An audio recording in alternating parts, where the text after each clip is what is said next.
మాట్లాడుతున్న ఈ గురుకుల పాఠశాల నేను రోజు కుట్ర చేసి గురుకుల పాఠశాలలో విషాహారం నేను తినిపిస్తున్నా అంటున్నారు. మీరు ఒక అమ్మగా ఎప్పుడైనా ఆలోచించినారా? అసలు మీరు మాతృమూర్తి అయితే ఈ మాట మాట్లాడగలరా మీరు? సురేఖ గారు, మీకు కూడా ఒక బిడ్డ ఉన్నది.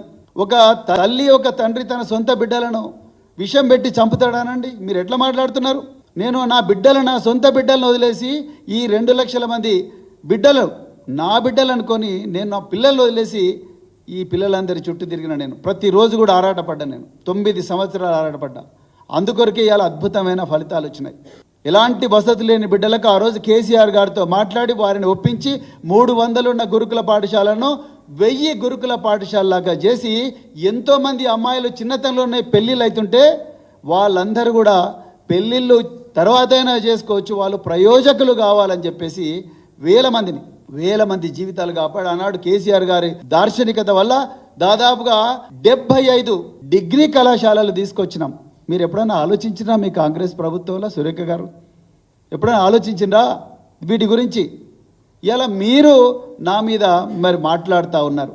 అసలు మీ గురించి తెలంగాణ ప్రజలకందరికీ తెలుసు, మరి ముఖ్యంగా వరంగల్ ప్రజల్లో మీ కుటుంబం చేసిన అఘాయిత్యాల వల్ల ఎంతో మంది జీవితాలు నాశనమయ్యారు. మరి ముఖ్యంగా విద్యార్థుల జీవితాలు హాస్టళ్లల్లో, యూనివర్సిటీ హాస్టళ్లల్లో ఇంకెంతో మంది మహిళలు వాళ్ళందరి జీవితాలు కూడా మీ కుటుంబం చేసిన అఘాయిత్యం వల్ల నాశనమైన ఇవాళ మరి వరంగల్లో ఉండే గెస్ట్ హౌస్లు, వరంగల్లో ఉండే ప్రభుత్వ గెస్ట్ హౌస్లు, అదేవిధంగా మీ ఫామ్ హౌస్ల గోడలు ఈ అఘాయిత్యాలకు సాక్ష్యం.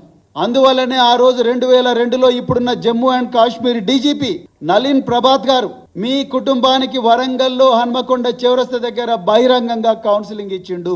దానికి సాక్షి ఈరోజు మీ వర్ధన్నపేట ఎమ్మెల్యే, ఒకప్పుడు సీఐగా ఉన్న కేఆర్ నాగరాజు. ఆయన అడగండి, ఇలా ఆయన ఫోన్ చేసి అడగండి వర్ధన్నపేట. మీరు మా గురించి మాట్లాడతారు, మీరు నా గురించి కేటీఆర్ గురించి మాట్లాడే అర్హత మీకున్నదా అసలు సురేఖ గారు?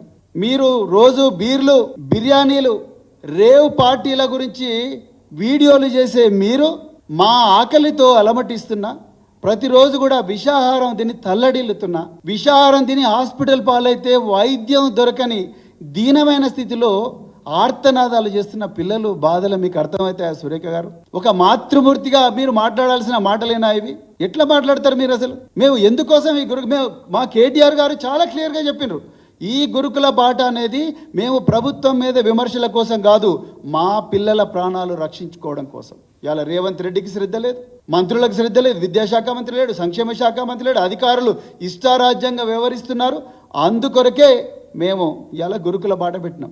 మీరేం మాట్లాడుతున్నారు? మేము వృధా చేసినాం ఆ 99 కోట్లు. తీసుకురండి రికార్డులు, ఏం తీసుకొస్తారో